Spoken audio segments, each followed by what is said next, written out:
Pernahkah kamu bertanya-tanya, mengapa Israel begitu penting dalam Alkitab?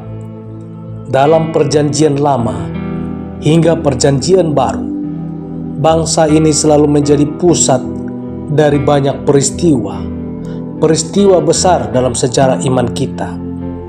Apakah karena lokasinya atau karena orang-orangnya? Sebenarnya jawaban lebih dalam dari itu ada di dalam video ini. Kita akan membahas alasan-alasan mengapa Israel begitu penting bagi Tuhan menurut firman-Nya. Mari kita mulai.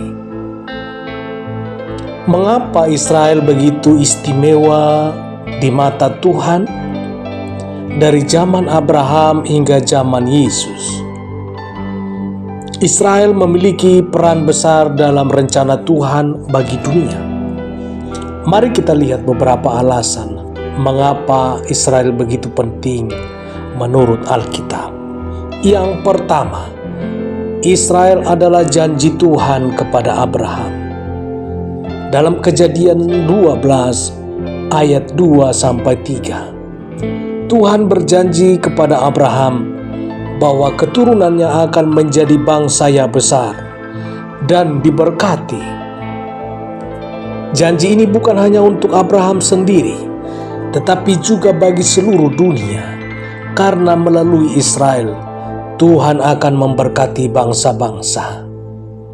Yang kedua, Tuhan memilih Israel sebagai umat-Nya. Yesaya 43 ayat 10. Israel bukan bangsa yang sempurna, tetapi Tuhan memilih mereka untuk menjadi terang bagi bangsa-bangsa lain. Mereka dipanggil untuk menunjukkan siapa Tuhan itu dan hidup sesuai dengan perintah-Nya. Yang ketiga, perjanjian Tuhan dengan Israel.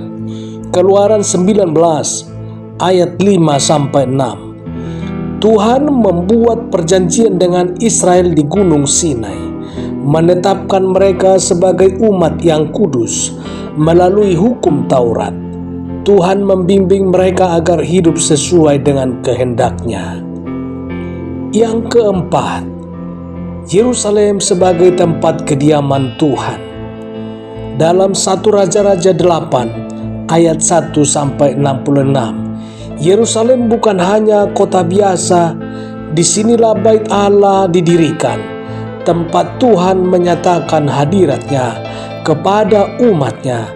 Sampai sekarang, Yerusalem tetap menjadi pusat perhatian dunia rohani. Yang kelima, penggenapan nubuatan tentang Mesias. Yesus Kristus Sang Mesias lahir di Israel sebagai penggenapan nubuat para nabi. Kedatangannya membuktikan bahwa Tuhan setia pada janjinya untuk menyelamatkan dunia melalui keturunan Israel. Yang keenam, restorasi pengharapan. Yehezkel 36 ayat 24-32. Meskipun Israel seringkali berpaling dari Tuhan, Dia berjanji akan memulihkan mereka.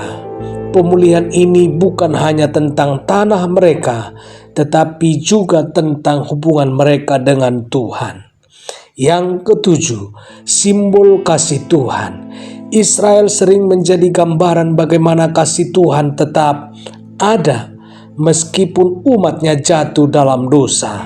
Tuhan selalu memberikan kesempatan untuk bertobat dan kembali kepadanya. Yang kedelapan, Israel dalam rencana keselamatan Tuhan. Yesus lahir dari keturunan Israel untuk menyelamatkan dunia dari dosa. Melalui bangsa ini, Tuhan membawa terang keselamatan bagi semua manusia. Yang kesembilan, penghakiman dan pemulihan. Yehezkel 36 ayat 1-15. Tuhan tidak membiarkan dosa tanpa hukuman, tetapi Dia juga berjanji untuk memulihkan Israel dan membawa mereka kembali kepadanya. Yang ke-10, peran Israel dalam kekekalan. Wahyu 21 ayat 1-4. Dalam akhir zaman, Tuhan akan mendirikan kerajaannya yang kekal dan Israel akan memainkan peran penting dalam penggenapan rencana tersebut. Dari janji kepada Abraham hingga penggenapan dalam Yesus Kristus, Israel selalu memiliki tempat kudus, tempat khusus dalam rencana Tuhan. Namun yang terpenting adalah bahwa melalui Yesus, keselamatan bukan hanya bagi Israel, tetapi juga bagi kita semua. Mari kita terus belajar dari sejarah Israel dan hidup dalam kasih serta rencana Tuhan bagi dunia ini. Dari janji-janji kepada Abraham hingga penggenapan dalam Kristus Yesus, Israel selalu memiliki tempat khusus dalam rencana Tuhan. Namun yang terpenting adalah bahwa melalui Yesus, keselamatan bukan hanya bagi Israel, tetapi juga bagi kita semua. Mari kita terus belajar dari sejarah Israel dan hidup dalam kasih serta rencana Tuhan bagi dunia ini. Tuhan Yesus memberkati. Amin.